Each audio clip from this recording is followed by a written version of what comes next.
Nag-check out na nga pala kami. Tapos ito naman yung outfit ko. For day 7 ata to. Isa lang yung shoes ko. So, ito nga pala yung room namin dito sa may swimming pool. Ayan o. Yan swimming pool. Dito pwede kang lumabas dyan para mag-swim. Ito yung bed namin. Malaki. Ganda na yung CR nila. Ang cute nga din pala nitong toilet nila oh. I-push mo lang yung button na yan tapos mag-flush na yan siya. First time ko makakita ng ganyang klaseng toilet kasi kahit dito sa UAE hindi ako nakakita ng ganyan. At ito nga pala, nag-check out na kami sa villa na yan tapos pabalik na kami nito ng Bangkok. Pero bago yun is dumaan muna kami dito sa Carinderia kasi kakain muna kami. Sabi pa nga ng asawa ko, ano ba yan? Lagi na lang kumakain. Ganon talaga kasi kami eh. Tapos itong pupuntahan nga pala namin is pwede nga pala mag-rent dyan ng costume. Pero ako hindi na ako nag-rent ng costume.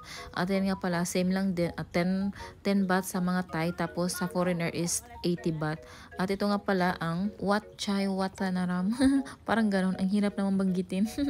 Ito nga pala ay Buddhist temple din na matatagpuan doon sa Ayutthaya, Thailand. Nung una nga kami lang dalawa ng asawa kong pumasok kasi sabi kasi nila hindi sila papasok at napapagod na talaga sila maglakad-lakad. Kaya sabi ko sa asawa ko kami na lang dalawa kasi gusto ko naman kasi talaga ipakita sa inyo kung gaano to kaganda. Di ba maganda din naman kasi talaga kahit ganito lang siya. Tsaka may ibang mga tourist din pala. Tapos sabi nga din pala nila parang inaayos-ayos nila konti kaysa matuluyan talaga siyang masira. Kasi sayang din naman, 'di ba? Tingnan nyo nga kahit yung may sculpture na putol ng ulo or kaya mga ibang parte ng katawan ay kinikip pa din talaga nila. May langka dito, oh. Sarap. Dahil bunga. Wala nga pala akong nakikitang araw dito pero mainit nung time na to talaga. Kaya sabi ko, ay naku, nainitan talaga ako. Tapos nasisilaw pa yung mata ko kasi nakalimutan kong din dalhin yung shades ko. At siguro dahil nainip na yung mga kasama namin, pumasok na lang din sila. Ito nga yung mga bata, yung humabol sila sa amin ng asawa ko. Tapos sabi nila yung nanay daw at saka yung iba na yung mga kasama is humabol na din daw. Kaya pumasok na din pala yung iba. Nainip siguro sila sa pag-aantay sa amin kasi medyo malawak din to eh. Ito nga din palang mga tao is nakasakay lang sila ng boat papunta dito. Pero hindi ko alam kung saan sila galing. Tapos may nakalagay lang dyan sa baba na signage na kung magbabayad sila ng entrance fee is pupunta lang sila doon sa main gate.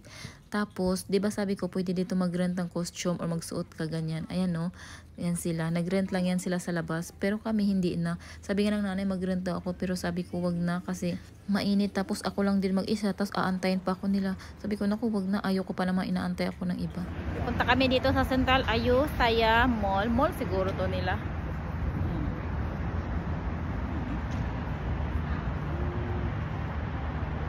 Yan yung asawa ko. At yan yung pamilya ng asawa ko. Andun yung mother-in-law ko. Tapos andun yung mga kapatid ng nanay. Tsaka yung mga anak ng kapatid ng nanay. Ay no, apo ng kapatid ng nanay. Say sawadika. Sawadika.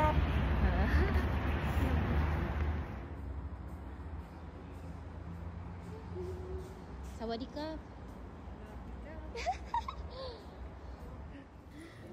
Pumasok nga lang pala kami dito sa mall nila na to kasi ewan ko ba kung bakit kami pumunta dito. Gusto lang talaga siguro ng nanay pumasok ulit dito kasi namimiss niya siguro ang bansa niya. Tapos ito naman mga bata is nag-enjoy din naman sila dito. At ako din naisip bata, char. Sabi ko sa asawa ko, videohan niya naman ako dito. Ito nga pala ang food court nila. Napakalawak din pala nito, no? Marami yung mga choices ng restaurant na pwedeng kainan. Ayan, no? May bonchon, tapos yung iba mga Korean. Pero hindi na kami kumain dito kasi kakakain nga lang namin doon sa Carinderia na nadaanan namin. May pinasukan nga pala akong shop pero nakalimutan ko ng pangalan. Tapos bumili ako ng kutsara tinidor para kay mama.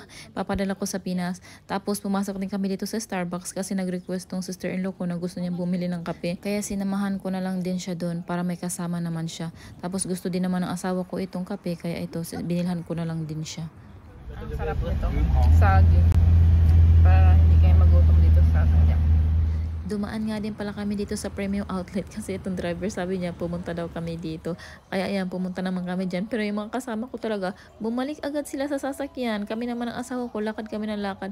Ang layo na rin kaya nang narating namin dito. Tapos bigla na lang silang tumawag na nandun na daw sila sa sasakyan. Ang cute itong restroom nila, no? Yung pamabae. Tapos ito naman sa kabila is pang lalaki. Ang cute talaga. Kaya ito, sabi naman ng asawa ko is bumalik na daw kami sa sasakyan. Kasi nandun na silang lahat eh. Nag-aantay na sila sa amin.